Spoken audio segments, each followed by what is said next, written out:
Ces pingouins, ou plus exactement ces manchots, ressemblent aux Français d'aujourd'hui par bien des aspects, mécontents parfois, inquiets souvent, et même parfois un peu lâches, mais leur drôlerie n'en est que plus humaine. Bonsoir Xavier Gors. Bonsoir. Soyez le bienvenu sur TV5 Monde. Les Indégivrables chauds devant, c'est le titre de votre nouvel album, c'est chez Bucher-Chastel. Alors on va commencer par un dessin sur les pesticides. Il me semble que le dessin dit, l'un des pingouins dit en tout cas, tu as encore acheté une barquette de pesticides, tu ne regardes pas les informations, et un autre pingouin lui répond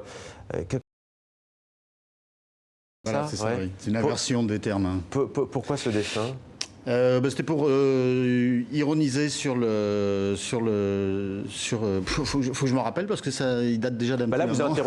Vous interrogez chez le consommateur, on ne sait plus où donner de la tête. Oui, et puis c'est une forme de comique de l'absurde aussi sur ce dessin-là. Donc c'est vraiment le renversement des termes qui permet d'ironiser un petit peu et de dire que sur certains produits, effectivement, il y a peut-être plus de pesticides et de produits fruits nocifs que le produit vendu, et là, en l'occurrence, les fraises. Alors, il est question de contradiction de nos modèles alimentaires, il y a aussi le poids des lobbies, l'inaction des politiques, les conséquences du réchauffement climatique. Il y a Sophia Aram qui dit que vous essayez de déceler le pingouin qui est en chacun de nous. Comment faites-vous? Je crois que ce qu'elle veut dire par là, c'est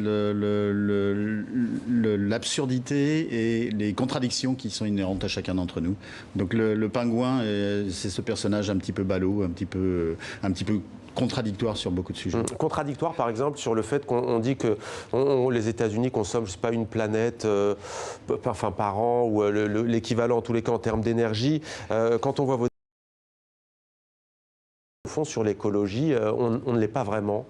Alors, je pense qu'on en est de plus en plus conscient. Le problème qu'on a pour beaucoup d'entre nous, c'est de savoir qu'est-ce qu'on peut faire. On essaye d'agir à notre niveau, mais on voit bien que c'est insuffisant. C'est pas simplement en ayant une restriction de notre alimentation, de nos modes de consommation, qu'on va pouvoir basculer l'orientation du réchauffement climatique. Il y a aussi un dessin sur la crème solaire et les coraux. L'un des personnages dit comment en arrive-t-on à mettre de la crème solaire sur les coraux? C'est pas comme ça que ça se passe, évidemment. Alors c'est peut-être parfois aussi plus personnel lorsque l'un des manchots dit « mon drame est que je deviens pro-nucléaire au nom de l'écologie ». Alors je vous pose la question, comment êtes-vous devenu justement pro-nucléaire au nom de la même écologie? Et d'ailleurs, avant, Greenpeace pouvait reprendre vos dessins à titre gratuit. Vous leur avez demandé d'arrêter, de cesser parce que vous les jugez trop anti-nucléaires. Oui, parce que j'ai l'impression que là aussi on a une contradiction et qu'on ne peut pas mener tous les débats de front. L'urgence climatique pour nous tous, c'est d'arriver à réduire tous les gaz à effet de serre, d'arriver à décarboner notre énergie.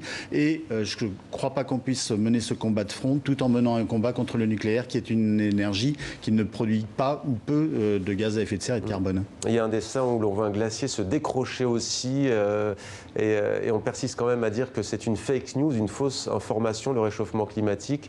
Ça, c'est quelque chose qui vous paraît surréaliste? Complètement. Et puis c'est surtout une attaque sur le climato-scepticisme. C'est que maintenant, effectivement, je crois qu'il faut qu'on ait tous conscience, mais je crois que maintenant c'est quand même un petit peu rentré dans les têtes, qu'on est dans un âge dans lequel il va falloir faire des modifications, on va avoir nécessairement des comportements à adapter et puis des choses peut-être beaucoup plus massives à prendre en compte. Vos dessins font souvent réagir, je pense que ça ne vous déçoit pas, vous qui dites qu'un dessin qui ne fait pas réagir, il rate sa cible en fait, quel que soit le sujet. Oui. Oui, clairement. Je crois que le dessin de presse est fait pour pointer des choses qui dysfonctionnent dans la société et il doit le faire en provoquant le rire.